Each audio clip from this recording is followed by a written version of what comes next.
Hello, and welcome back to the You Up podcast. I'm Jordana Abraham. And I am Jared Freed. It is so good to be back here with you, Jordana, virtually. If you're watching on YouTube, Jordana coming from her estate out in Long Island, and I am here I'm actually sitting in the chair Jordana normally sits in. Wow. I know. What do you think? The power of being a founder is flowing through my veins. You're all fired! You're fired! I'm a little nervous because Aileen, Sammy, and I, when we record Betches, we fight over that chair. I'm like, does Jared not know that it is the best? It is the best seat chair in the house. Well, I do know because I've held this in. Now let's have it. You've been building resentment since we got these chairs. Has gotten here because for whatever reason, my height. I'm not even saying I'm a tall person, but it hits the middle of the back of that couch. Hits me in a way where it just looks like I'm like sitting with my stomach out, and I blame a lot of my body issues on camera on that couch. And of course, why do you think the three of us? I know. I'm the fourth batch. Right. I know how it goes. Yeah. Right? This chair is the skinny chair. Yes. Well, it's funny because that's our only incentive to be on time. Usually we kind of just dally in whenever we feel like it. Yeah. Kind of sometimes someone's a little, but now that we all collectively realize that's the chair, some people are getting here early to make sure they get the chair. It's very funny because you guys are the three betches. So it's like when I come in here, I'm like, that's Jordana's chair. I'm not going to be like, mine got here first. Between you guys, that's a possibility, Listen, if you want to switch every now and then. The chair's yours. Okay. I'm going to take a chair away from a pregnant woman? That's sorry. Crazy. My ankles. Hey, Jordana, I don't like how I look there, so get the fuck up. I mean, I got your bedazzled, Dunkin' Donuts cup. I'm really, I've taken over here. I'm very it's like the Switch. Right. I'm You're getting Lindsay to know what Lohan, it's like. our MC of Betches of the Year. Yeah. What a so get cool. for Betches. How did you feel about that? I actually had, I'm interrupting you as I asked you how you felt. No, go for it. I want to know how you feel. Let me tell you how I felt. When I saw that, I was like, wow, Jordana, Aileen, and Sammy must have a lot of pride. Lindsay Lohan is kind of she's one of the forefathers of Betches to me. Her, kind of Chelsea Handler, Amy Schumer, those are kind of where, their peak and their height is right around the time of this becoming what it's become today, right? I had that moment. I felt weirdly emotional seeing Lindsay Lohan being part of a Betches production. So please tell me how you felt. It was really, really, really cool. Aileen got to meet her, and I think it definitely felt very full circle. Betches was built on the tenets of Mean Girls. Yes. On the off the backs of that movie, and she is a millennial woman icon. So did Aileen ask if she her knowledge of Betches? Did she go, "Who are you? I'll take the check, please," or was she I love everything you guys? Was she cool about that? Did she have? She's from Long Island. Yeah. Oh, well, Aileen, it's funny because Aileen, it's really full circle for Aileen, not to tell her story, but when she was 11 years old, right after the Parent Trap, I think she was at Benihana. I have class and you don't. She was at Benihana on Long Island. As most meetings on Long Island go, yeah. At 11 years old? Yeah, well, that's where all the big decisions are made there. Yes. They're doing the and she was lava, there. the onion cone lava. You ever see that? Yes, and 2002 might have been the Benihana peak potentially. Also, Benihana and Lindsay Lohan were both coming huge. together. Yes, Benihana's still at the peak for me. I don't know. Yes, and she saw her and her mom there. Whoa. And her mom, and I think her mom saw her looking. She's an 11-year-old girl, and her mom saw her looking. You're coming over, and her mom just preemptively went over and gave Aileen a signed picture of her or something. So wait a minute. I let me rehash the story for 2 seconds. Yeah. 11-year-old Aileen is peering over at another steakhouse table at a Benihana. Yes. Dina Lohan notices that Aileen is looking at her daughter As a fan. a fan, and comes over with like a Benihana napkin signed by Lindsay Lohan and says, "Here you go." I don't know if it was a napkin or if it was like a picture, like she carried around like pictures of her. I'm probably miss. That was my understanding of the story. It might be inaccurate just because I'm telling it from whatever what I've heard inaccuracies. from her, but that's an amazing story, and it also like that is such stage mom energy to like be prepared, right, have be them prepared, ready, and to go up to someone and go, "I can tell you're a huge fan of my daughter." Like my mom would do that to someone and go, "Are you looking at Jared?" They'd be like, "No."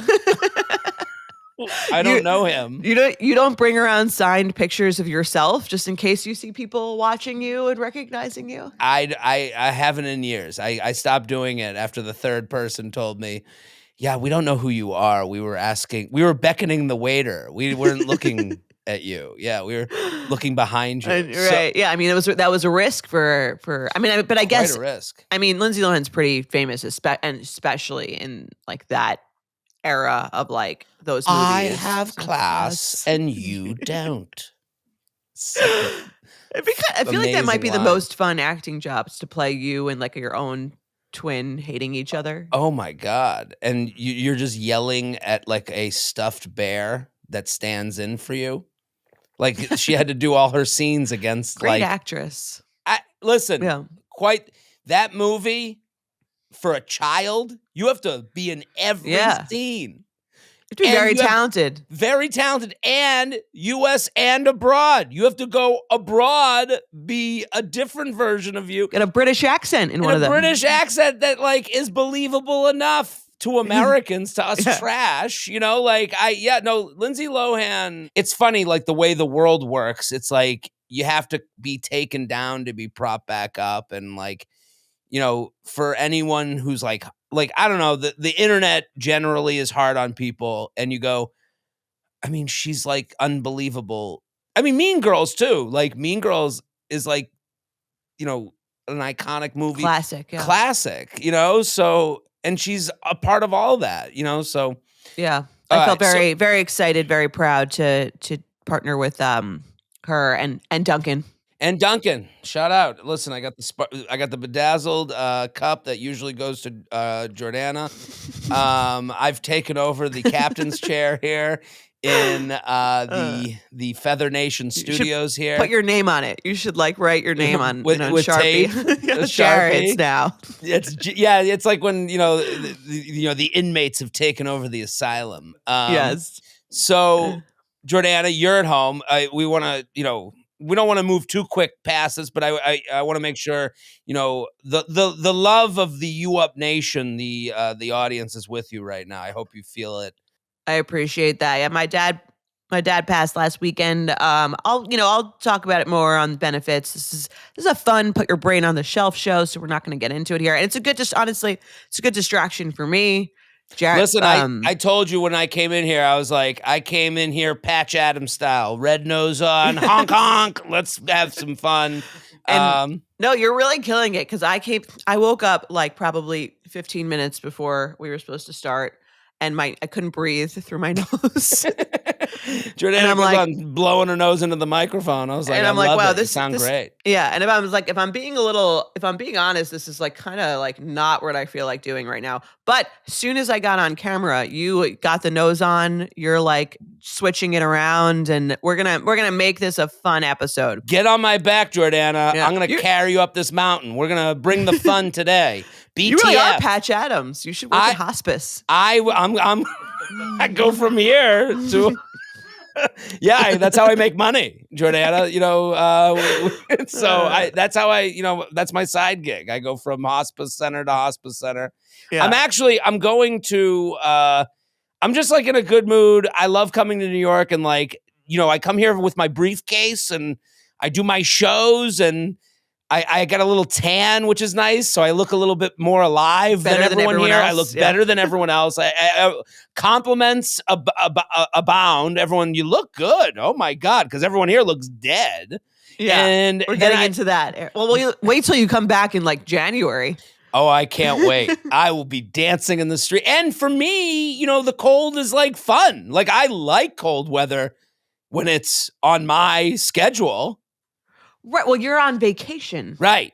I So, am in a way. right. And I'm Right. staying in this hotel that I'm even in a hotel. You know the scene in a movie where they're like, New York's really hard, and they show the hotel that like the sink doesn't work Yeah. and the And they show you showers like got no pressure. there's nothing more there's nothing more depressing than like a New York City like apartment tour for an apartment that's under like $2,500. Right. That's You see well, try a hotel tour for a room that's under 200 a night. Like I am in the slums. Same So situation. same situation. Yeah. This is Peter Parker, you know, when he's trying to be a photographer at the, you know, at the newspaper. It just looks Right. just barren and cold. Yeah. But I'm having, you know, I have a story. So I you know, you want to hear it. It's a little name droppy. I wanted your opinion on something before we Okay. got started. Let's hear it. This is You can feel free. This is a safe space to name drop. We know I you're can important. name drop. Okay, Yeah. well, it's actually someone, or you know important people. I know important people. This is a former BETCHES employee, Ooh. but it's like they're tangential to the story. So Okay. I go to this bar in Delray Beach, and I go there. When I go to this bar, I just had shows in Fort Lauderdale and Miami. If people came to those shows, they were awesome. It was so much fun. And I'm on my way to Detroit tomorrow. I'm going to see family in Detroit. I'm going to be in Columbus. This will all have aired, but like I'm excited to go to these places and meet anyone who comes to the show. It's been a joy. And the set's coming together, but we're working on it. It's like it's like an old fashioned car. Like I'm always tinkering. Right. Well, that's what it needs. That's what it needs. Day one, you're not going to come out with the Totally polished, finished set. Yeah. Right. And when I come to New York, I get on stage and I throw a bunch of shit against the wall, and hopefully we find some new jokes and make some old jokes better. So it was after the Miami show, and driving from Delray to Miami is like getting on, the Daytona 500. It is like a stressful drive. So I drive there and back. It's a longer drive. I had my parents at all the shows, so that's like an added thing. They drive with you? No, thank God they didn't drive with me. But V, our producer here, V came to Fort Lauderdale and Miami and taped all the behind the scenes. Wow. Oh, yeah. And I saw the video of her and Summer Rose and your mom. Yes. Their 3 wives all in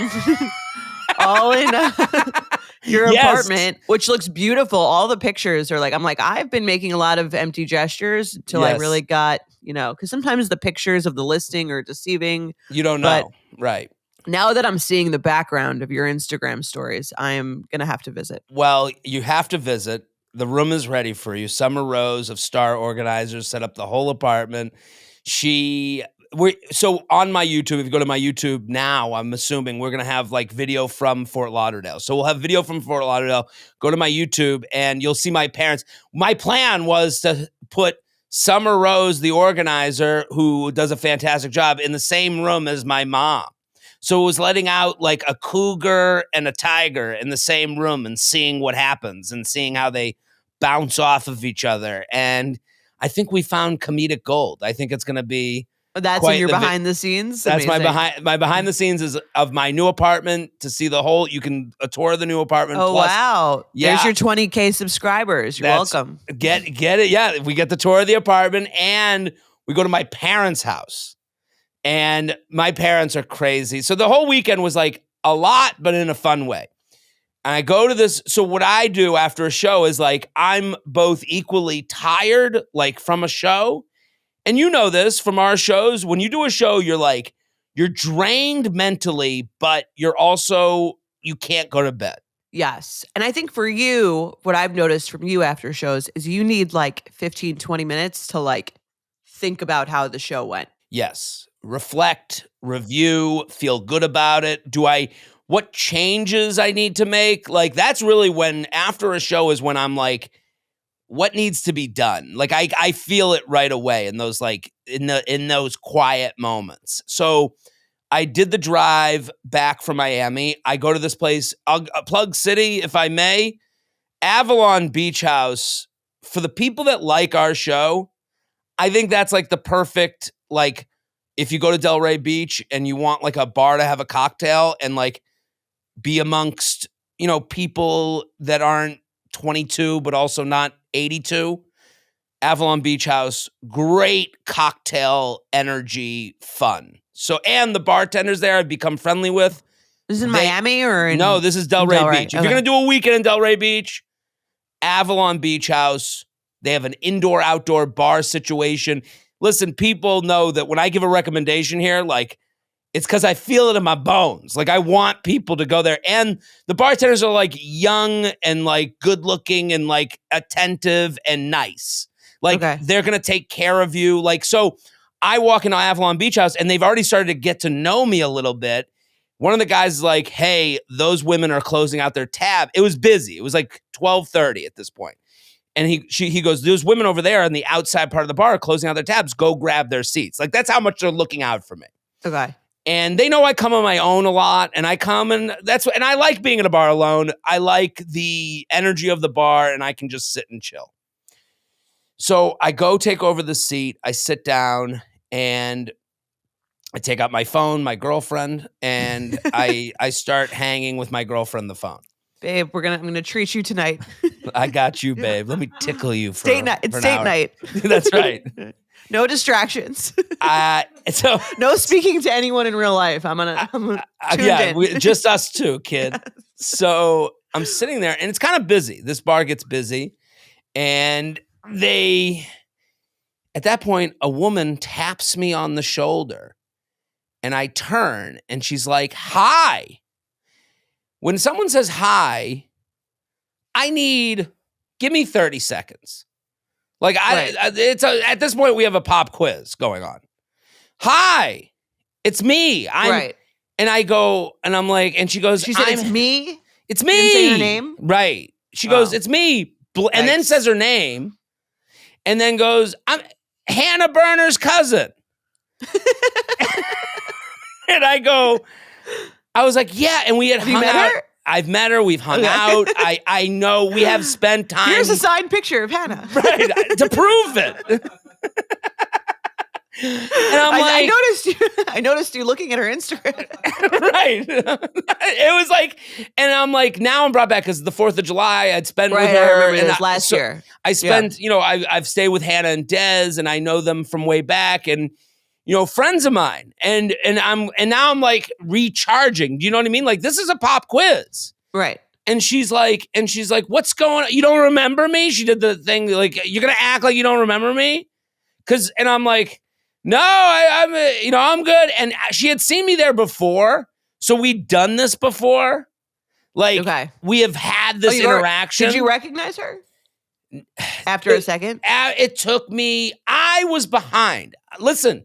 She got first of all, I put myself out there on the internet. So like, if you follow me, like my name and face come up. She can see you more than right. And she came up to me from across the bar. So like, she's ready for this whole thing. I'm right. She's had time to think and know. Right. Say hello and put it all together. Oh, she could have for 10 minutes been like, is that Jared?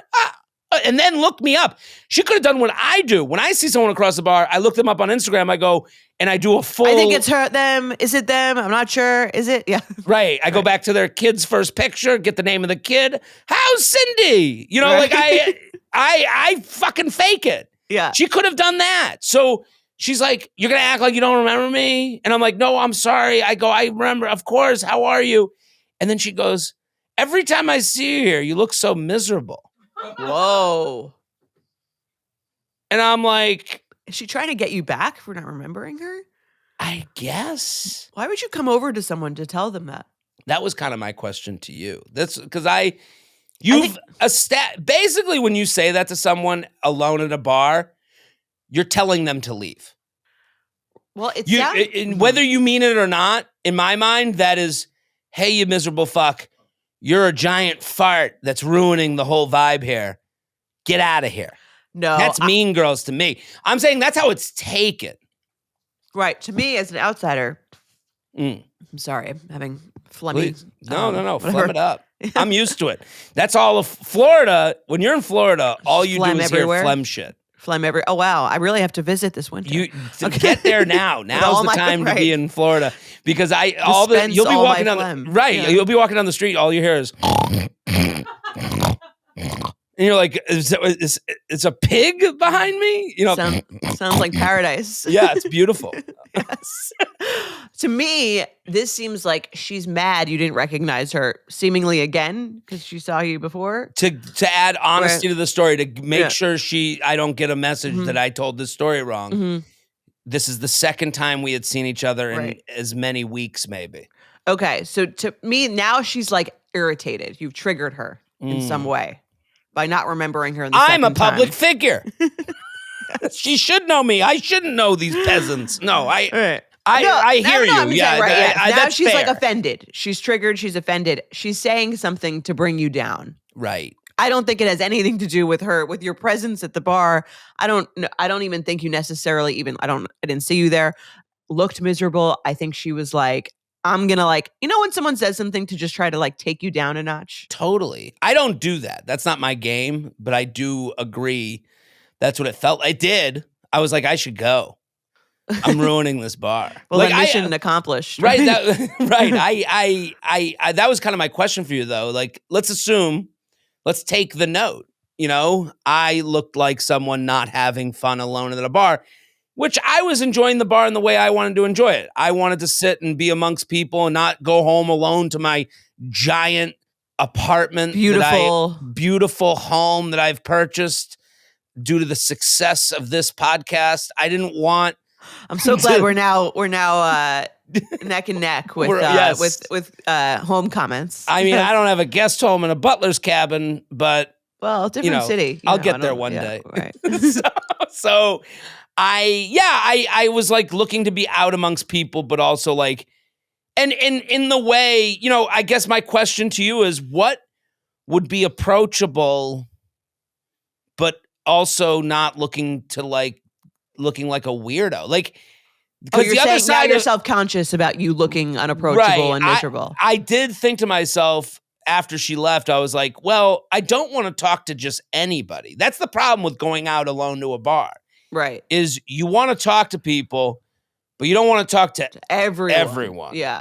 I mean, honestly, you're asking the wrong person. As a small anecdote of my own, when I lived in my sorority house my sophomore year, we found one night we were all hanging out in the kitchen, and we found the girls a year older than us had left these rush cards in the house from the year before when we were rushing to and on it they wrote notes about what they thought of all of us. I would never want to read that ever. And we were like, oh wow, gold mine. So we're and we're out, we're 19. So of course we're like, let's see what shit they were talking. Listen, you could be 80. You'd still want to read it and you would regret reading it. Yeah. We're like, oh my God, they left this here? What idiots. Right. Whatever.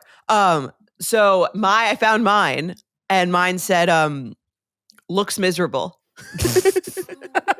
That was the only note from one of the people. Still got in. Jordana Abraham looks Ms.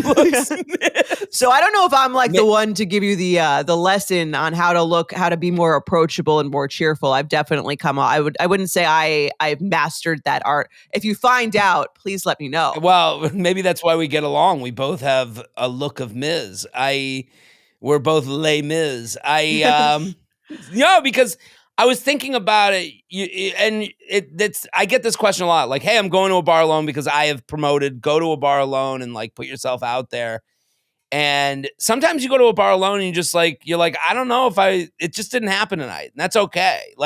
Right. Going out and being just out is kind of a feat in itself. And then, I had another guy sit next to me at the same bar. I'm making this bar sound horrible, but it's the best bar in Delray. The best bar. Everyone there looks like me sitting alone on a date with their phone. Yeah. This guy sat next to me and he just goes, you could tell he was on his own too, and he wanted a partner in crime. And he's like, a lot of talent here, huh? And I'm like, ugh, I'm not. You said talent? Talent. Talent. Oh, That's how he talent. referred Okay. to the women. Okay. A lot of talent in Talent. here. And I was like, ugh, I'm not like you. That's But better than tail, but right. yeah. Just a step above Yes. the douchery of Well, tail. I was going to ask you, I was thinking during your story, I have a question for you. Please. At what point do you think, like, how well do you have to know someone for you to actually be like, for you to think it's justified for them to be like, you don't remember me? Oh, they got to be family. Okay. I have to So if be you blood saw, related. okay, so let's say you saw our producer Joe. If Joe's in Joe studio came today. up I to me, can't and see Joe him. just started Yeah. a couple weeks Yeah, ago, right. so I don't know Joe well. Yes. So let's say Joe is in that bar in Delray. Avalon He comes Beach over. House. Yeah. Hi. Joe would have to afford me what I think everyone deserves is at least 30 seconds to let everything come into frame. So Okay. Joe comes up to me and goes, hi. And I'm like, oh my God, hold on. Joe from the podcast. Holy shit. Great to see you. And that hold on. If Joe came up and was like, you don't remember me right away, I'd be like, give me a minute. Right. And he would never say that. I know Joe wouldn't do that, but yeah. because it is rude to do that. I think it takes a certain, like, if Joe came up to me, the way to come up to anyone, Right. hey, oh my God, I don't know if you remember, last week we worked on a podcast together. Yeah. I'd be like, Joe, of course I remember. Are you kidding me? Last week? You don't think I Right. remember? But give you the opportunity Right. to right. Well, what if Joe had been working here for like 6 years? 6 years? Could he be offended if you said, "Oh, hi"? Oh yeah, I think that would be allowed. Right? that would be allowed. Right. You have to. Yeah. We have to have had. If Sammy came up to you and you were that'd be like, crazy. give me a minute.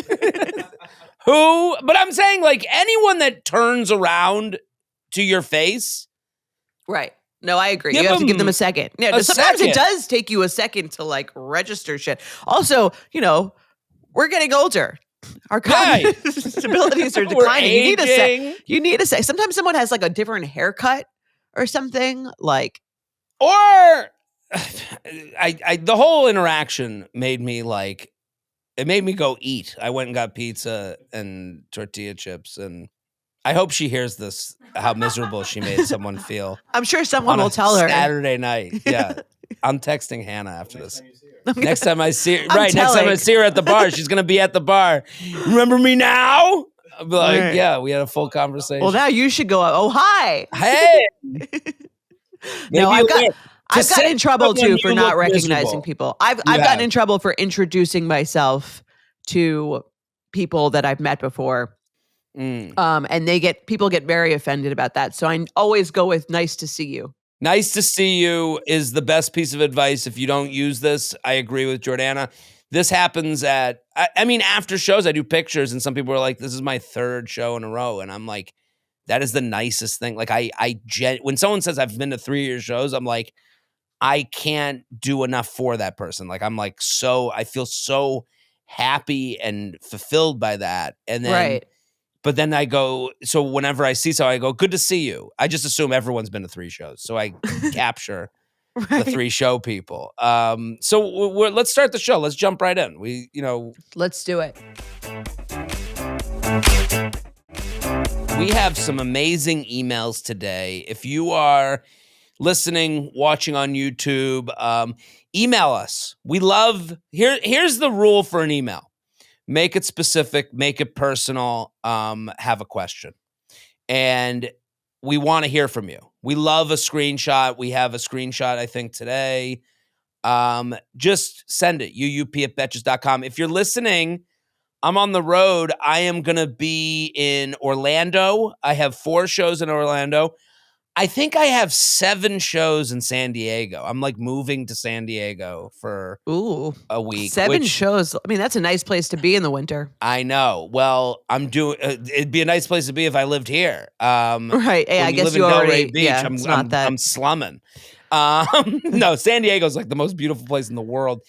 I'm doing New Year's Eve, so that's 2 shows in San Diego. In San Diego, and then I'm doing Thursday, Friday, Saturday. So assemble the group chat. It's at Mic Drop Comedy. It's a fun, intimate club. I'll be working on new stuff. Bring your family. I'm talking about my parents a lot now. I had this whole story from going to the premiere. Do you know I went to the premiere? I'm in a movie, Jordana? Yeah, I remember you filming that, like, it's like an indie movie, right? Yeah. Indie movie. So you're like, I'm in the Marvel. Hello? I'm Have you ever heard the of Marvel. Avengers? Yeah.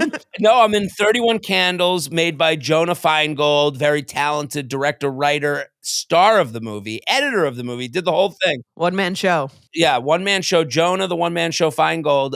Great movie. We went and watched it. I brought my parents to the premiere. They did a Del Rey premiere. Oh, wow. And it was like everyone was over 80. Even my parents were like, Did they like it? my parents were like, they did the parent thing. They were like, it's cute. It's so cute. We loved it. They loved it. Talia Suskauer, who played Elphaba on Broadway, I like she's a remember you real telling me, actress. right, yeah. Like she's my wife in the movie. So we have this fun, awesome improv scene in the middle of the movie. And Talia's like, she's like commanding the screen. I'm just some schlub next to her, and so she's amazing. Joey Dardano, who's very funny. He has some great parts in it. So we went to the premiere. I went with my parents to the movie. I haven't been to the movies with my parents since I've been 10 years old. They're the most annoying. Do they talk during the movie? They're commentating. They're like doing Yelp reviews. Do people shush them? I shush them. So we. Oh my God. At my niece's bat mitzvah, my mom was shushed by everyone in the thing constantly. And you probably to the point where you hear people talking about your mom. That's the grandma. Yeah, she won't shut the fuck up. Right. She's not even listening. Right. To the speech. What do you tell your kid at the bat mitzvah? Do you say like grandma's gonna be out of control? Like she might be the one interrupting you? Yeah, probably. Well, the nice thing about having 8 of us is you can text the siblings before and be like, we need to like, everyone bring your trank guns.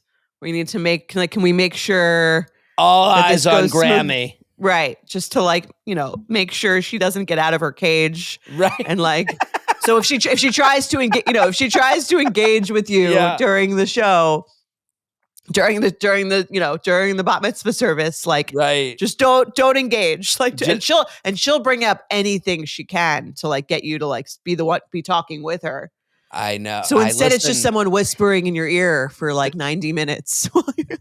Listen. Yeah, you got to put your best and brightest next to your mom during something like that to make sure that she's it's like you have to it's like bringing a T-Rex. Like you have to bring all the T-Rex handlers. Yes. To put it on display. Like bring it. You guys are like cattle wranglers. Seriously, because she'll just find anything in the. Did you see your cousin's new boyfriend? Oh my God! Right. They love.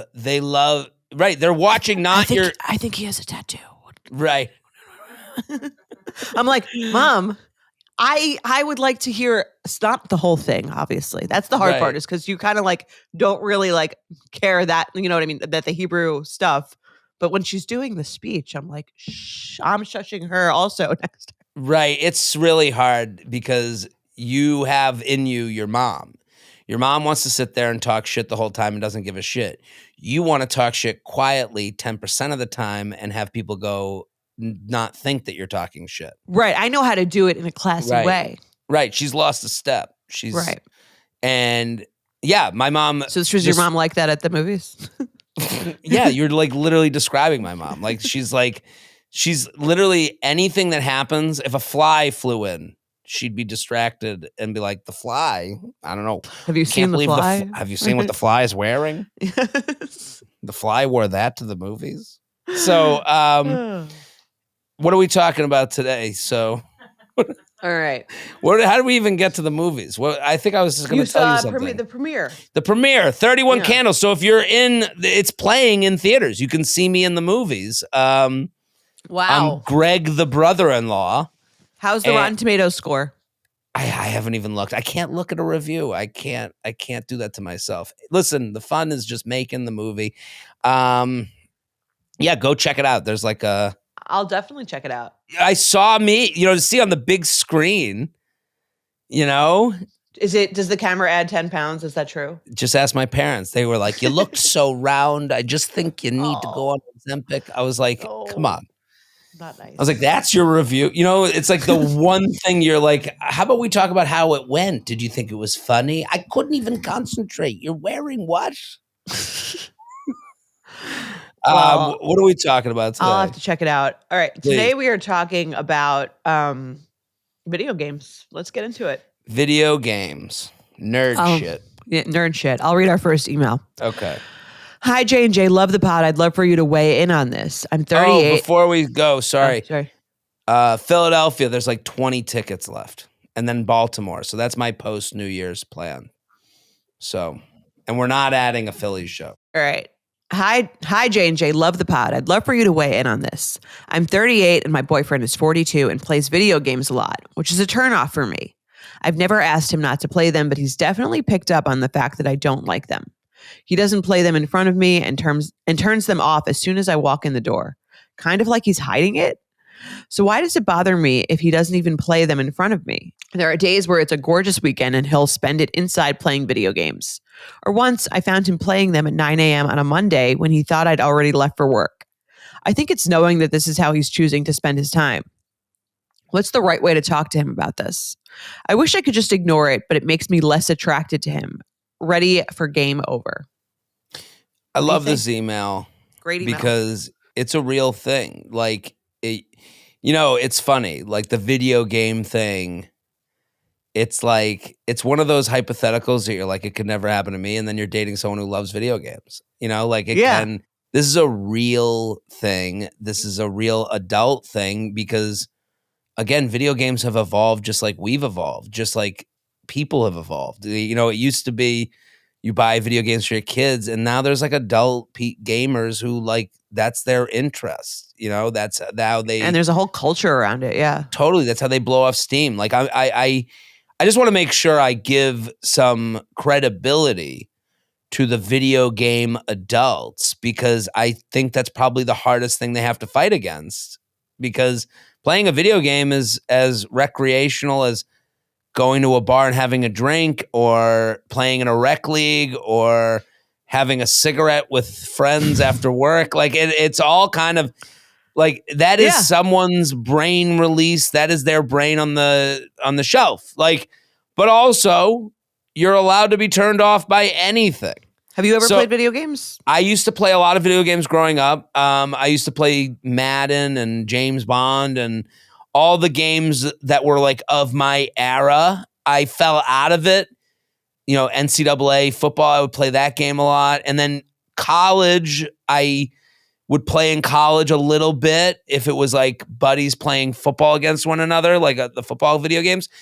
Beyond that, I kind of fell out of it because, and this is what I always say to like people who like video games, when they change the controllers, I kind of you lose your muscle ability. memory, right? Well, the muscle memory, right? Like when it was as they change the controllers, if you don't adapt to the new controller, you're out.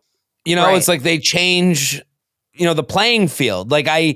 And then you don't want to be bad. I don't want to start from the beginning and like try to learn how to play a video game again. Maybe if I ever have kids and they grow up to like video games, I would maybe like play with them, but maybe at that point they'd be like playing with their eyes and I wouldn't even know how, they're probably like that VR thing. Right. Right. So yeah. I don't know what this goes to, but as they evolved, I kind of, I aged out, not because I was above it. Right. More because I was just I became beneath it. To be honest, I got. You didn't bad know how to get into it, right? Yeah. Right. So I mean, and I'm giving. This is an email that we could easily be like, this child-like nerd shouldn't get his dick sucked ever again. He plays video games. What a loser. We could go that direction. So many people play video games. No, so many people. We have to acknowledge. I'm trying to take this seriously because how do you feel about? Does Mike play video games? Have you dated a gamer? Yeah. How Mike do you feel about this email? Has played. I mean, he doesn't. I wouldn't say he plays like regularly, but every 3 to 6 months, his friends will all play together on like the Nintendo Switch, which they started doing in COVID. Really? It so was what like, game? I don't even know. I don't If someone asked you about, oh, Mike plays video games, how would you describe it? How would I describe what? Because I hear this email, and Right. this email is, I think, interesting to me because it sounds like she's his mom. Well, I'm kind of, to me, it's kind of like the amount of time and the amount that he's hiding it, right? Right. And I think to me, this email is not about, she doesn't like him playing video games because she kind of like, he's hiding, he's not like playing it instead of hanging out with her or talking to her or she doesn't like the idea that she's dating, she's kind of turned off by the idea that she's dating a guy spends his free time doing this. I think she doesn't think it's hot. Right. And I had the same thing written down where I was like, do you not like his interest or do you not like him? Right. And that's a hard question. That's not up to us to decide. That's why we're kind of like giving credibility to say there are adults who play video games who are having sex with their wives. Yes. Like we have to acknowledge. So for her writing in, when she literally writes, it's a gorgeous weekend day and he's playing video games. That's what a mom says.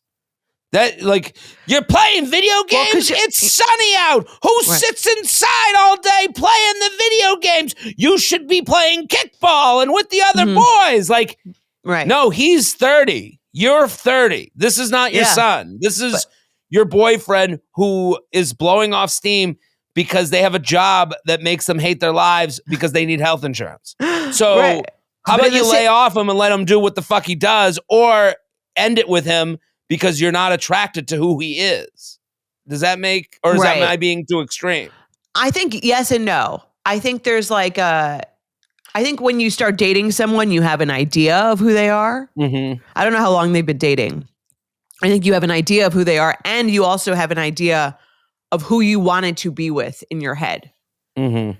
And maybe you're like, I want to be with a hustler who spends all his free time reading books about how to get more successful, or I want to be with someone who's douchiest human ever. Whatever.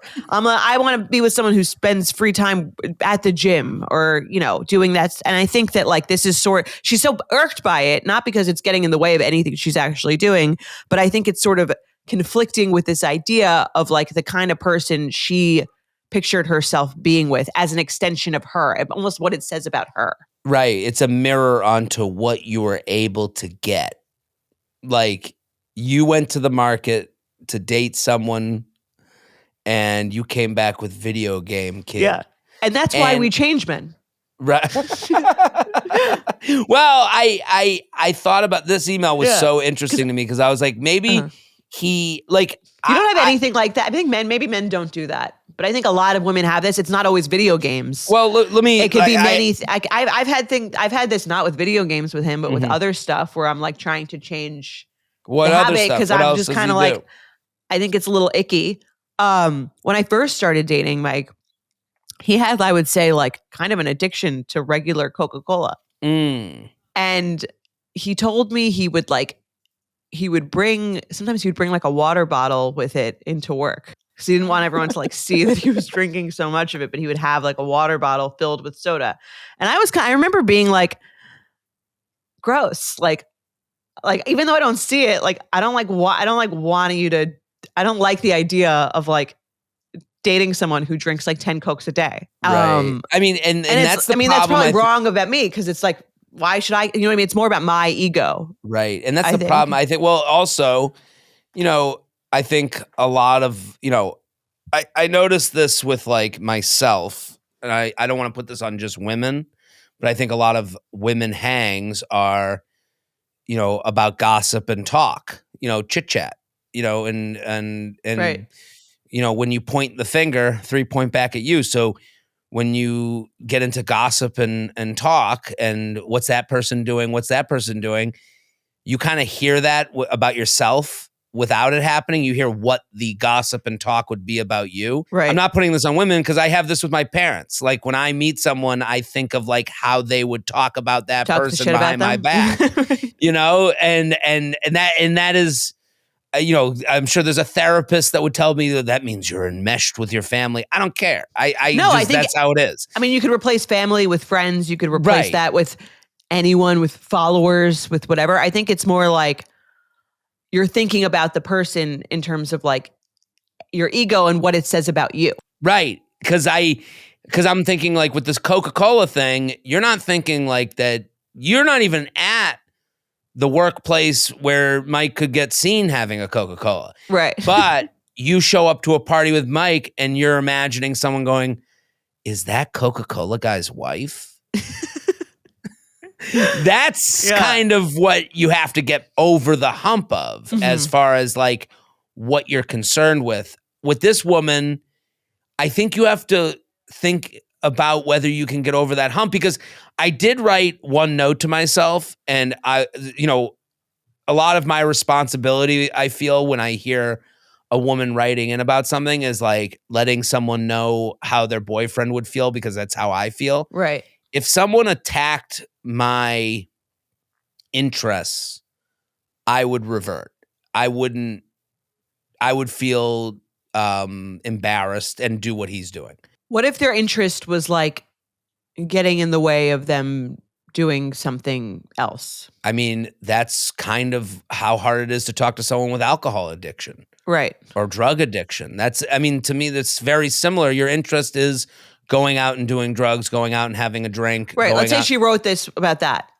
If she wrote that about that, when I'm out of town, he goes out and he does this. I don't like that he does this. Right. Even though I'm not there. When I leave the house, he draws the curtains and pours himself a scotch, and he gets embarrassed that when I come home, he tries to hide it, but I can smell the alcohol.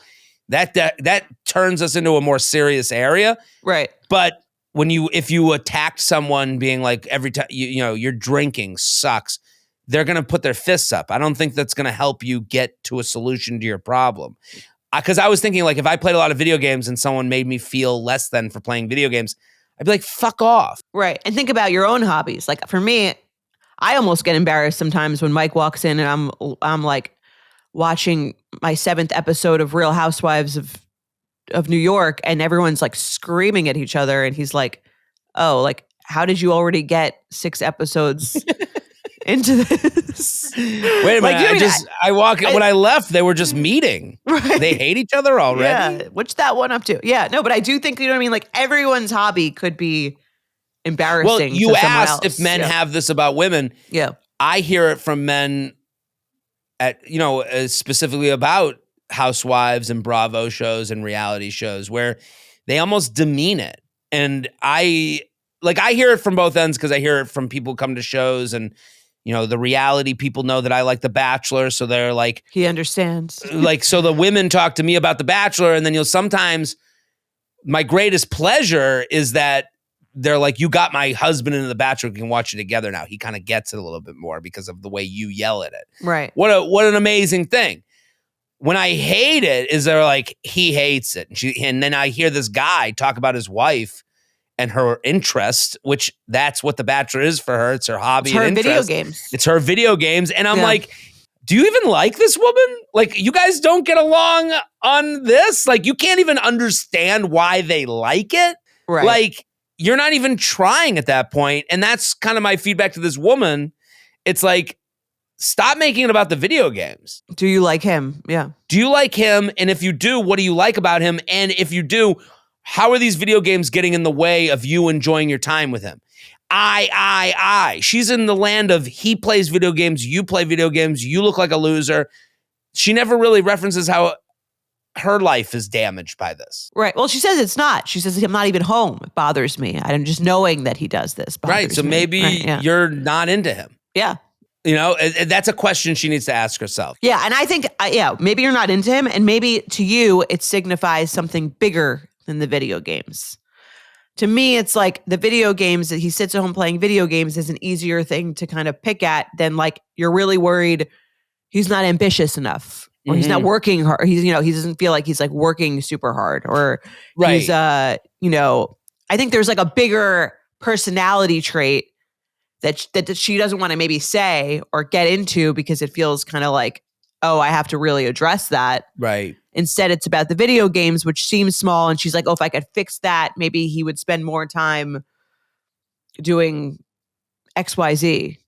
Right. I mean, this is why from the outside looking in on relationships, like there's a piece of me that's like, thank God I'm single. Like this is like one of those, you're like, it's the one thing this guy likes to do. And she's just like, it doesn't affect me, but it makes me never want to fuck him again. And you're like, hey. Right. Well, you know, like, and I'm staying in it. Like, and I'll never dump him for it. There like, should be what? a word for an ick for the person you were dating. Right. Well, they say like it's a beige flag. I think that's. I guess I don't maybe like that would name. maybe that would be it. I don't know. There's Right. it's like kind of no, because a beige flag is something that's actually great. Like, It's a good flag. I feel like it's kind of like a good, like it's like a cheesy but good. I don't know. Let's do another email. You ready? Let's do it. We are playing Icky or Picky. It is the game. I love Icky or Picky because it takes something that has become like a social truth of I got the ick, and it lets us say whether it's a true ick or they're being a little picky. You ready? Yes. Longtime listener, second-time writer, you shared one of my emails before, and it was such a blast listening last time that I decided to write it in again. I also have to share that I grew up in Needham. Go Rockets. Oh, another Needhamite. Ooh. Is that what they call it? We got him. Yeah, Needhamite. We're the Needham Rockets. She writes, go Allie Raisman, Needham's own. Olympic hero. You know Allie Raisman's from Needham? Yeah, we've talked. Have we discussed that? Yes. I brag about Allie Raisman more than I brag about my own life. I sit here. She's an American hero. Maybe you'll run into her at Benihana and she'll give you a signed picture of her. Literally the dream. That would be like my ultimate dream. Me, Allie Raisman, taking a picture with the guy with the top hat on that has the shrimp tails in it that he flipped in it. Yeah, that'd be great. Love that. I also have to share that I grew up in Needham. Go Rockets. Go Allie Raisman. And yes, Jared, I know Fan the Tailor. Oh, wow, that's crazy. I've mentioned Fan the Tailor enough times that it has to have gotten back to him and his family. This guy was like the tailor in Needham. Has he said anything? No, I'm almost embarrassed. My mom talked about Fan like every 5 minutes. I've met him a few times, but like it's just a name that I thought was fun to bring up. Like, and I do it in my special that we taped almost a year ago. There's a line about him, and I get funny. And I had like one of my favorite show. parts. Yeah, thank you. And it's like I've had people at the show be like, did you bring up Fan the Tailor? And I listen, Fan, love your work, big fan. My mom loves you. I hope you don't hate us. I mean, this is good. This is good marketing for him. Great. I mean, if my mom went to him for years, my mom is not an easy customer. Right. And you're talking about tailoring? Well, that's who I would ask for advice about that kind of thing. Right. You would go to my mom and be like, who's your tailor? Yes. And she would say Fan the Tailor. So to anyone looking, I mean, this guy's probably doing great. Doesn't need our help, but Plug City nonetheless. I also have an English cream golden retriever. So shout out to Jordana and Ronnie. Maybe one day we'll have a puppy play date. Jordana? Maybe. Your puppy play date and my visit to the estate will come on the same weekend. Yes, but English cream is Ronnie's breed, specific is that breed it? of golden retriever. Yeah, so it's just the same. It almost looks like a lab, like a very light. Ronnie is a handsome dog. I will say that as not a dog, not like a dog fan guy. Ronnie, thank you. He gets stopped on the street. I have a weird amount of pride for someone whose DNA is not in him. About when people say he's attractive. Do you know what I mean? Or people are like, "You're like that. That is a beautiful dog," and I'll be like, "Is there a creepy way to compliment a dog? Is there a word that they could use that you're like, get away from my fucking dog?" I don't know. Maybe if they called him like hot or something. What type of dog is that? It is sexy. Yummy. Yummy. Yummers. Yeah. No, but I do get flattered. So thank you for that. So consider yourself flattered. Anyways, I'm writing to share an icky or picky that happened a few years ago that sometimes I think about because it was a one-of-a-kind experience. I was 1 year out of college at the time and went to my high school friends, college friends' housewarming party where they were promised to be cute guys, and cute guys there were. The host's older brother, let's call him Max, was there. I immediately called dibs and started flirting. One thing led to another. We slept together that night. He got my number. We started texting. He said he wanted to hang out again. He even suggested dinner and drinks. I was smitten. He was 26, a mature older man. He lived at home with his parents and was a teacher. Jared, you're probably getting the ick. But still, how many men my age were asking me on proper dates? None. Sure. Okay. I get it. We've all been there, that period of our lives. Man with a plan. The bar is low. If you are a 26-year-old man and you make a reservation and say dinner, where, when? Yes. That You're can in. that can compensate for living with your parents. Absolutely. I mean, like, that's where like the complaints of men online kind of like lose their steam. Like, you know, you see these like alpha male accounts and all this advice for men. It's like, how about just be normal? Be normal is kind of tough advice because it's like, what's normal, I guess. How about you just be polite? Put in a little bit of effort. Effort gets Yeah. drowned out. I think the effort thing is like be normal. Like, right. Like it's a little vague and it gets mixed in with these bad. I think they're bad actors. They're rage bait artists. These people that get involved in the dating conversation on the male side. To me, hey, nice to meet you. Would love to get a drink sometime. Next Tuesday at 8, I got a great spot. How hard was that? How hard is what I just did? Yes. It's kind of like, it's like the bar for men being dads that women always complain about. Right. It's like, he plays with his kids once and there's like, he's the best, he's the dad of the year. It's like, right. Just make it's so, the bar is so low. It's so easy to just like make a plan, date, time, place, done. I mean, you're already doing better than like 60%. Than any other guy. Like when, I've put myself out there and gone on dates with women to be interviewed for this podcast. And they're like, Jared's a good date. I did nothing. You're just normal, right? Just be normal. Right. I did not. I in my mind, I'm like, I just said where to go and when. And that was it. So yeah, I think that whole conversation gets like, it's so, and we say it's easy. For some people, I could understand like going up to anyone and just saying, hey, I got a great place, time, and date. That is hard. So, and it starts before that. Like if you don't they met in person, I don't know, but it just shows like when it works, it works. When it doesn't, it's not because women are the problem or men are the problem. It's just didn't work out sometimes, I don't know. Right. Anyways, Jared, you're probably getting the ick, but still, how many men, quote unquote, my age, were asking me on proper dates? None. Anyways, I thought despite sleeping together the first night, maybe this could turn into something. We made a plan for our quote unquote date the next weekend, and he said he would meet me at my apartment at 7. He showed up on time with a duffel bag. A duffel bag is huge. Would she mean a duffel bag? She wrote duffel bag. Okay. That is like camp style big bag. That's like a 2-week vacation bag. Right. Which was clearly an overnight bag. Okay, so that's not a duffel bag then. No, I immediately got the, let's call it a backpack. It was a bag for an overnight. An overnight bag, yeah. I immediately got the ick, but was still really into him. So I asked if he wanted to drop off his bag inside before we went to dinner. I was weirded out, but thought maybe there could be another possible explanation for him bringing an overnight bag to our first real date.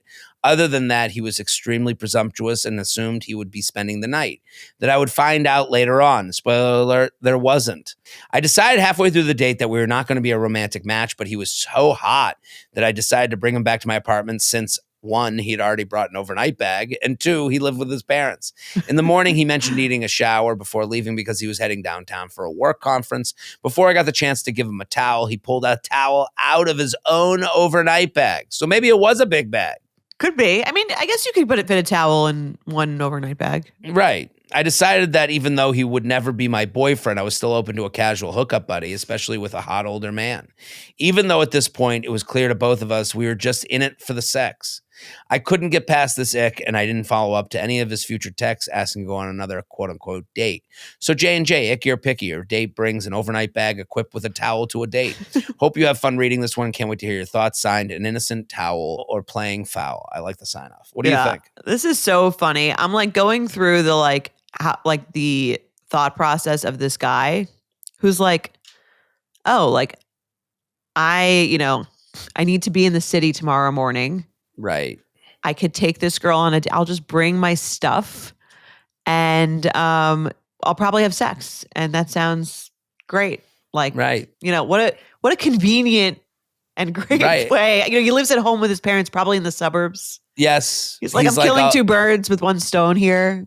I'll stop at her apartment, get something to eat, pick up the pussy, and then I'll be on my way. Yeah. Take a shower. Don't have to take the train tomorrow. Right. It's like bringing your bag to the gym, getting ready for work at the gym. You got it ready for work at the blowjob. Yeah, it is. I think, and I mean, I guess at this age, I could see it being done. Listen, it is the problem here to go back to the bad actor, male, alpha victim bullshit artists. This is what the anger online from men would scream back at. They're like, you say you like a planner, and then you're mad he brings a duffel bag planning for a sleepover date after you guys have already had sex. What's the problem here? And you read this email and you go, yeah, of course that was presumptuous to bring a bag full of scented candles and condoms for the fucking you're going to do later after you pay for this dinner. Like, of course, that took away the romance. So if there's to be any he's treating her like a little bit like an Airbnb. Yeah. She came with the property. Yes. It's not that she's going to come, but she came with it. Yes. So, it is. Listen, if there's any empathy for the male species, the straight male species, which is this podcast, I think this is why sometimes people are turned off by this show. I'm not sitting here and I'm not going to hate on a guy who planned a date and then planned a little too much. He crossed into, this is the hard part about being a man. Make a plan, but don't be presumptuous. Right. Be a man, but don't be an asshole. Choke me, but not that hard. I could see where this guy is like, it's funny because like I'm hoping that he had this debate in his head before leaving of like, I'm going on this date. I have this meeting tomorrow. Like, I do need a change of clothes. It would be, like I'll probably wind up sleeping there, but should I bring the bag? Is that like a weird look? But like, it's kind of stupid to not bring the bag because then I don't have any of my stuff. Right. So, right. It is. And this is how a lot of men think. It becomes math problems and not art projects. Like, because the options are, don't bring a bag. I sleep there. I have to wake up at 5 a.m., go back to my parents' house. They're like, what are you doing home? Where did you go last night? I have to deal with all their questions. Shut up, Mom. I got to shower. I got to get to work. I got a conference. Or I bring a bag. I hide it in the bushes before I go inside. That would have been the better move. You think so? And then you get back from the date. She's like, stay over. You're like, well, I have work in the morning. I didn't want to bring this up earlier. My bags are in the bushes. You go rifling through her garden. Yeah. You pull out your knapsack with your initials on it. Honestly, your LL Bean. I would think that was kind of cute. That's cuter. The effort and you risk then showing someone up with throwing the bag. away your work clothes. Right. Because you have to be, here's the thing. That part of it has some shame in it. I think any request is okay if it has some like shame. I agree with her, like the presumption, like I'm showing up with the bag. Mm-hmm. It would almost be better if he texted her ahead of time. I don't want to be presumptuous. I have a meeting in town tomorrow. Obviously we don't this is our second time hanging out. I don't want to like assume anything, but like, just like, is it weird if I bring a bag? It is the reason this podcast exists. I hate to be so self-referential, but it's like, it is so funny because this is a genie's wish gone bad. This is, I really want a guy who plans a date. And then the genie's like, poof, there you go. The guy's like, great to meet you. You end up having sex with him. He's like, I would love to see you Tuesday night, 8:00, dinner. I'll pick you up at 8. I'm going to take an Uber to your place and then we'll go on our way. You're like, oh my God, I have met the one. Finally, a guy who makes a plan. And then he shows up with his LL Bean backpack and you're like, what's that? He's like, so we're going to go to the date. We're going to come back here. I'm going to go down at you around 10 p.m. You're going to get off around 10:15 and then we're going to have some mediocre sex. And then I'm going to put my arm around you and you're going to scratch my back. I'm not going to give anything in return. And then we're going to fall asleep. I'm going to wake up. I'm going to take a shower. And I'm going to go to work. Don't worry. Good? I brought my own towel. Yeah. You don't have any extra laundry. Right. And you're like, okay, well, I'm completely dry now. Right. Thanks a lot, Jeannie. Why I wanted a guy who planned, but also understood being romantic. It's like, you can't have it all. Yeah.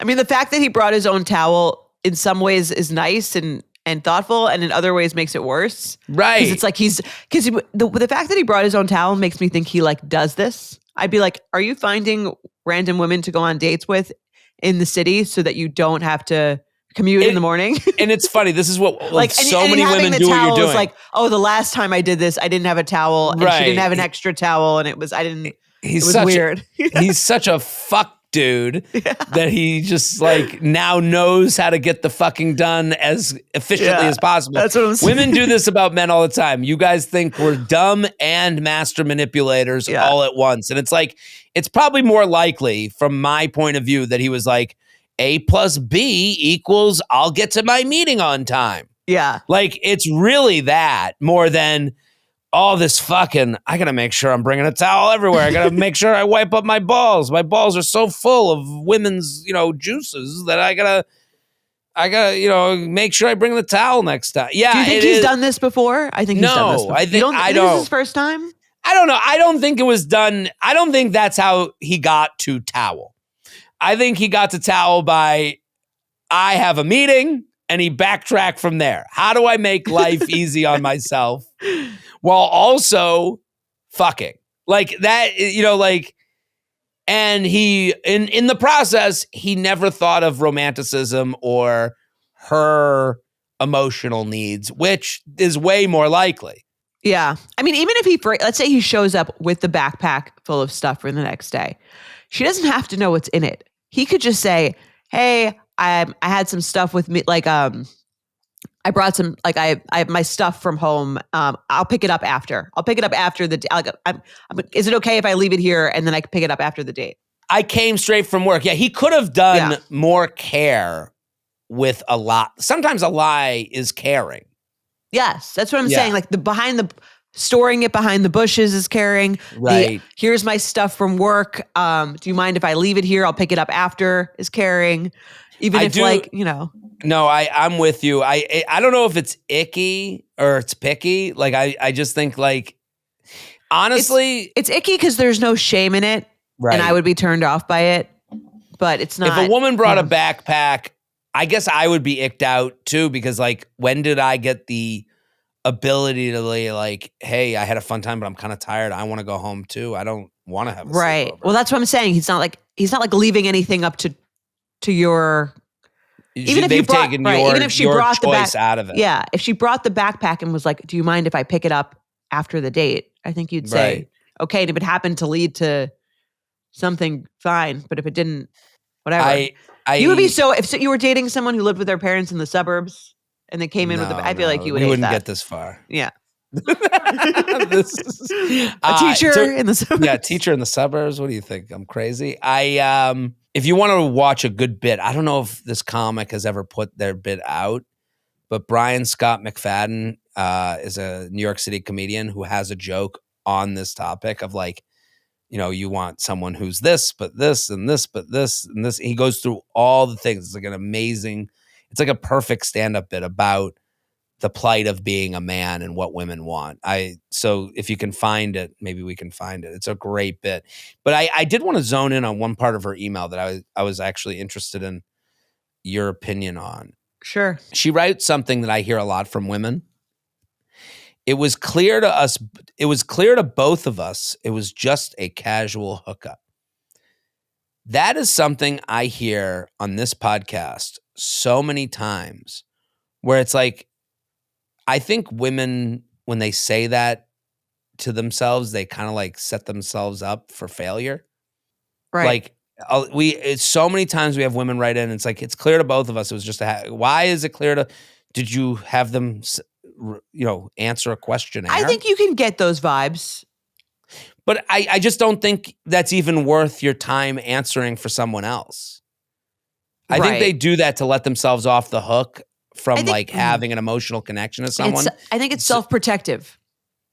It's what? It's self-protective. Yeah. I think you're like, I'm not in denial about what this is. I'm not like a victim here. Mm-hmm. Right. I think when you do that self-protection, you're kind of like hurting yourself. You kind of overcorrect. Yeah. If she actually liked him.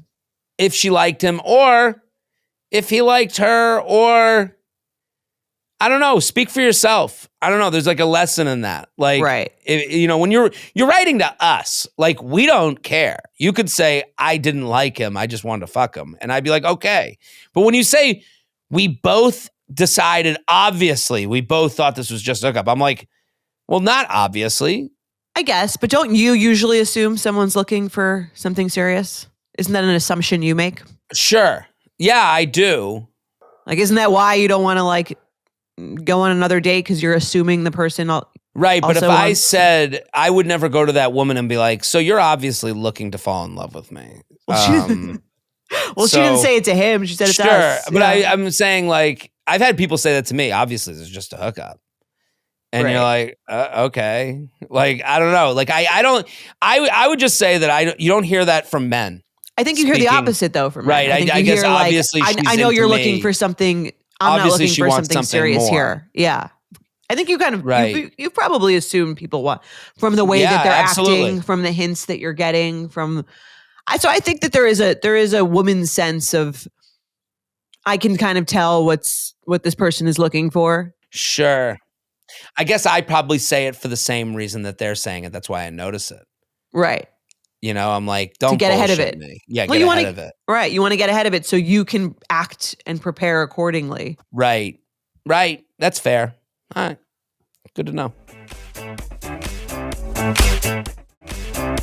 All right, let's play some games. Let's do it. We love Red Flag or Deal Breaker. It's the game that's sweeping the country. You have a problem, or you're dating someone, they do one thing. So perfect date, they do one thing. Is it a red flag? You notice it and keep going, or is it a deal breaker? You're out. Go ahead, Jordana. Let's get into it. All right. Hi and hello, J&J. Male Betch here. Can I call myself a butch? LOL. I don't know if that's Jordana, that's up to you. This is your company. Is a butch a male betch? I don't know if it goes. I think we could do better. I think we can do better. Yeah. I think as a male betch, I've always been like, I'm a betch. Yeah. It's all encompassing, Betches have right? no gender. Yeah. Yeah. Let's just the state of mind. We are all betches. Yes. Right. Love the show and love you both. You two make me laugh so much and I love your takes. Okay. Okay, this is a red flag or deal breaker for myself. I'm currently talking long distance with a girl and we have a great connection and talk long hours on the phone. Sometimes I hang out with an ex that I dated for only a few weeks and only slept with once. We go on short hikes and grab a drink to catch up to see how each other is doing.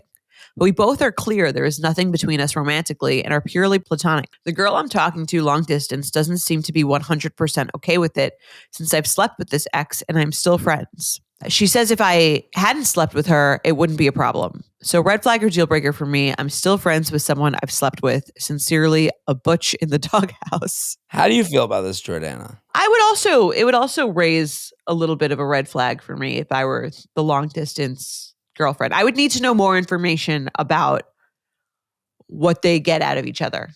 Right. Too many rom-coms have started with this premise where these two friends end up as in love with each other and together forever, for us to just ignore this. Yes. Well, here's my question, especially I think to you as a man, is like, if you enjoy someone's personality enough that you willingly go on short hikes and get drinks with them fairly often, I guess, and you're attracted enough that you slept with them, why wouldn't you be dating them? That's really like the crux of my question. If I were the long distance person, I would want to know, like, what is the reason you guys are not continuing to date? Right. That's where if I'm to sit here and be like, put some truth serum in me, I've had friends like this before that the minute they got married, we don't hang as much anymore. So to me, they are acting. And listen, I've been this guy hanging out with someone I've hooked up with where there's no chance of us hooking up again. And the only way we met was through a dating app or romantic scenarios. And the only reason we were hanging out is because we were kind of a placeholder for the next person that was going to come into our lives. So he is in a long distance relationship. All of this makes sense. He's in a long distance relationship where there's a bunch of time on his hands that would have been girlfriend time that he's filling with someone that boosts his ego because they thought he was attractive enough to hook up with and that he gets along socially with. And the idea of like, let's hook up again, because again, the questions that the girlfriend is asking would be what the friend would be asking if they did hook up. Let's say they did hook up. And I'm saying this from his end where he's a confident guy and probably thinks too highly of himself, if I'm to be self-deprecating. Sure. You know, if I'm to be self-deprecating, oh, okay, I'm too much. I think I have too much confidence in this scenario, but let me have that confidence for 2 seconds where I would basically assume that if I hooked up with this friend who we've already gotten over the hump, oh, we shouldn't date. We're not made to be dating. Let's just hang out and go on hikes and sip smoothies together. Then we hook up again and it becomes, why shouldn't we be dating? Right. We get along. We get along. We love smoothies. We love to hike. You go, and now we're attracted to each other. Right. So now the questions your girlfriend across the country is asking is the friend is asking to your face. And now you have to deal with it. So to me, this is a him problem that he's making everyone else's problem. He needs attention. He needs a woman's care and you know, like where's all, you know, so where are all your old friends? Why do you need this new friend? So right. Find a friend you haven't slept with to go on a hike with. Right. And also admit that this person you slept with that you're hanging out with, both ways for her too. You guys get someone to talk to that is a kind of a low stakes, easy conversation where you don't really owe anyone anything and you can walk away from it at any time. So that's why it's happening. Yeah. Would this bother you if you were? If I was dating someone long distance and they were hanging out with a guy that they used to fuck and going on hikes and we're just friends, yeah, it would bother me. Yeah. I wouldn't buy that they were friends. I would buy more that that person was just filling a hole for them. Right. And if you weren't in the picture, maybe you guys would hook up again. Because why not? Because why not? Or if you were someone who wanted to be in a long-term relationship, you would just be with them. Right. Like, I would assume me long distance serves a purpose too. Like, I'm just saying, like, when I've been in this scenario, it wasn't because I was well. Yeah. You know, it was because I was never asked to grow up. Yeah. The long distance relationship, you never have to grow up. Oh, they're long distance. There's excuses built in. The friend who you hike with, oh, we're just friends who, you know, it feels pretty good that they fucked me once and I know where I stand. You know, like but I never have to grow up. Right. Yeah. So to me, it would be a red flag that he was doing it and a deal breaker if he didn't think he couldn't understand why it was weird. Right. The deal breaker is not taking ownership of like your own insecurities. And that's why you're filling those insecurities with a partner that never has to ask you when we're getting a mortgage. Yes. And to acknowledge that it's totally rational and normal for someone to be a little that's weird. Alarmed by that. Yeah. Let's do another. I recently invited a guy over I've been on a few dates with back to my place. Halfway through the dinner, I mentioned I am a terrible decorator and my apartment shows it. I have shelves with items and a few hanging pictures, but that's it. I dress very well, but I've never cared for decor since as a child I grew up poor and it never seemed like a necessity. He came over after we did the deed. He said, yeah, you need help. You need help. Yeah. Whoa. What are you, a sniper on the run? He started giving suggestions on what I can do to fix it and get a vision for the space. Many suggestions on storage, moving items, getting a carpet, etc. J&J, is this a red flag or a deal breaker? A 30-year-old woman is not driven to decorate her apartment. So, red flag or deal breaker, he turns your vulnerability about your space into an unsolicited critique session. Not necessary, but adding. An example of dress well is I'll wear a Rolex and a Chanel bag on the date, but let the wires hang from my mounted TV to the outlet. I don't think wearing a Rolex and a Chanel bag means you're a well-dressed person necessarily. Okay. I'm just saying that. Like, those are just expensive. Feedback. Expensive things. She has expensive things. She owns it. She's basically saying it's not because I'm poor. It's because I don't care. Like, I'm just saying you could have a Chanel bag and have bad style. Like, right. I guess what she's saying, I guess her explanation is you would be surprised that I have kind of that I'm not invested in my home decor. Right. Sure. Yeah. What do you think? Yeah, I think anyone who gives you unsolicited feedback about anything, especially when you're trying to be vulnerable, does not a great feeling. Right. I guess I it's funny. I took this red flag deal breaker a different way. I was like, red flag deal breaker. How would I feel walking into a woman's home that wasn't decorated? Well, you tell me. Yeah. At 30? Well, at 30, yeah. I would think that, first of all, I think she should understand that male not decorated and female not decorated are very different bars. Right. Like, she's like, I have some things on the shelves and I have some pictures hung up. I'm like, I have never, that's decorated to me. Right. Like, that wouldn't really make me think they were like this weirdo. Oh, the wires hang from the TV? Oh, wow. How do you live? Like, it wouldn't be. You wouldn't think about it? Would you be impressed by a well-decorated apartment? Yes, I would be. Well, when I walk into an apartment and I see that it's not decorated at all, there's not a lot of care for it, it would make me think, like, how could we work? Like, two people who don't care. Two disgustings, yes. Yeah, two disgustings. If it was really well decorated, I would also be like, oh, they're ready. There's like a space open in the closet for a man to put a suit here. Like, you better be ready. Like, there's a weird. Either way, she's fucked. Right. One, nice. She's not, on one she's side not of the wife equation, material, or she's too ready close to being someone's wife. Yes. Right. It's damned if you do, damned if you don't. So, I mean, I haven't always cared about that, about decor. When I was in college, a guy I used to hook up with in college would like make comments about my room in college, which just had some like pictures pasted to the wall. It wasn't really decorated. But again, I was like 21 years old. I didn't really care. He would like make comments about it. I thought it was weird that he would make comments about it. Right. It is weird. Well, that's college. Where in college, that's weird. Yeah. But I mean, the critique thing, if someone on the date was like, I got nothing decorated, you might be surprised. I grew up with no money. Decorating an apartment is really not important to me.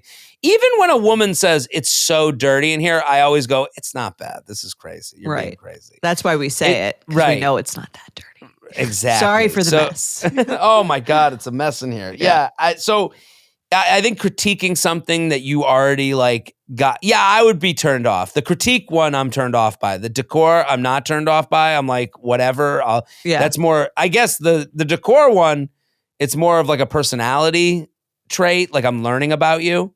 Yeah. The critique one, if I had art, here's the thing. It's like when you make a self-deprecating joke about yourself and then someone makes fun of you for that same thing, you're just being mean. Right. The joke has already been made by me. Right. That's why I made the joke, so that no one else could make the joke. When you just do it again, all you're doing is just showing that you're trying to be mean. Right. So when I say, hey, I'm not really into decorating because I grew up with no money, and then someone walks in and goes, oh, gonna need a carpet here, and disgusting. Unless she said, what do you think would add a lot to the space? Right. Which I doubt she said. Yeah, I doubt that too. So that's a deal breaker for me. It's a true asshole. Yeah, I agree. Okay. Let's do one more. Let's do it. Dear J&J, Feather, huge fan of the pod and benefit subscriber here. I have a red flag or deal breaker for you. I'm an American living in London and went to a singles night. I met a guy from New Zealand and we ended up chatting for a few hours and kissing at the end of the night. Ooh!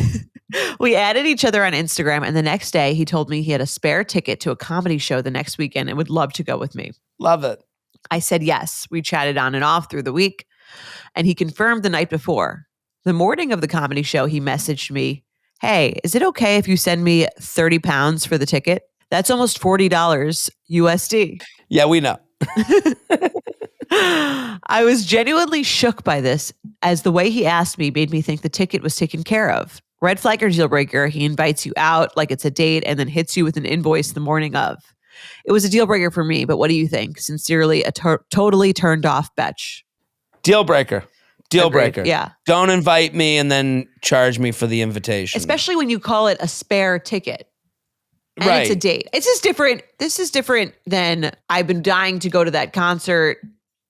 I have an extra ticket I've been trying to sell. Would you want to buy it from me? Right. This is this is all in how it's said. Yeah.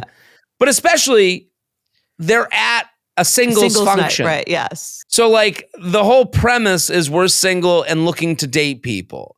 And then you guys kiss and he's like, I got a spare ticket.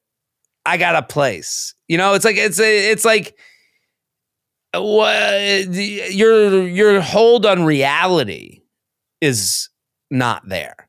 Like, right. So many of these red flag deal breakers, the deal breaker for me is always like, are you acknowledging the atmosphere we live in? And it's like, this is actually saying, I don't understand what reality is. Right, which is the deal breaker. Which is the deal breaker. Yes. Yeah. Right. And like, so it's like, just be normal. Like, just be fucking normal, right? Like you just offered a ticket, right? And now you're like $30, please. Like, what are you, Ticketmaster? Are you 30 pounds? Like it's 40 American. Fuck off. Like I don't know. It's funny. It really goes with the just be normal thing that we're getting here. My brother has like a bit about that with like the movie Mrs. Doubtfire. Okay. Because, in the movie Mrs. Doubtfire, he goes in front, like he dresses as a woman to become his children's nanny. Right. Because he's getting divorced and he wants to see them more. And then at the end of the movie, he's like in front of the judge and he's like, I just love my children so much. I can't be without them. It's like air. And it's like, my brother's like, just don't dress up like a woman. Right. Like, just be normal. Like, you can still see your kids. If you are, like, be honest, you just do that. Just don't like dress up as your children, like to pretend to be your children's nanny. Right. Don't pretend to be someone you're not, like. Right. Like you could still see them. Right. You can see them dressed as a woman. We don't care. Just you could go on the date. Just be normal. Right. Well, the just be normal thing for men. Did we talk about this on air or was it off air about this testosterone article in the New York Times? It's on benefits. Is it out already? I got no feedback on it, so that must not have been interesting. It was very short. There's an article in the New York Times about women taking testosterone and how they're like literally like jacked up to fuck all the time. It's older women. So it's older women taking testosterone. And you could tell it's like women of a certain like tax bracket. Menopausal. They're like menopausal women who are doing well and have made a ton of money and have the income level to just put into testosterone. But then they're dealing with the effects of like, all they want to do is fuck. And it's like, that's kind of where these men are at. And I'm not trying to like. But all he wants to do is have sex. Just pay for the ticket. Right. But it's like, that's how fucked up he is by this testosterone. I don't know. I could be accused of doing the Scott Galloway, like making it women's problems for men being lonely, but I don't think he's done that. I think that's kind of where it's got. I like him. I think he's. I do too. I think it's got kind of turned on him. I don't think he either likes that people disagree with it, so he goes viral, or I think we should have him on. I would think love that. Yeah. Because you never see anyone like, dude, how do you feel about that women are saying you're making it their problem? That Katie Couric had a great interview with him. Katie Couric kind of like really. Send it to me.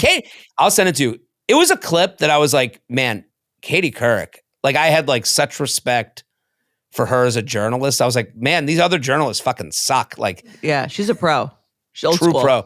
Yeah. So no. But the testosterone thing, I'm like, just be normal. And it's like, this guy's just raging to fuck. And it's like, just be fucking normal. I don't know. I just don't look miserable in a bar. Yeah. As the great Hannah Berner's cousin once said, cheer up, bitch. Smile, bitch. Yeah. All right. We solved dating again. We did it. We'll be back next time. We'll be back on Friday. Bye. Boom.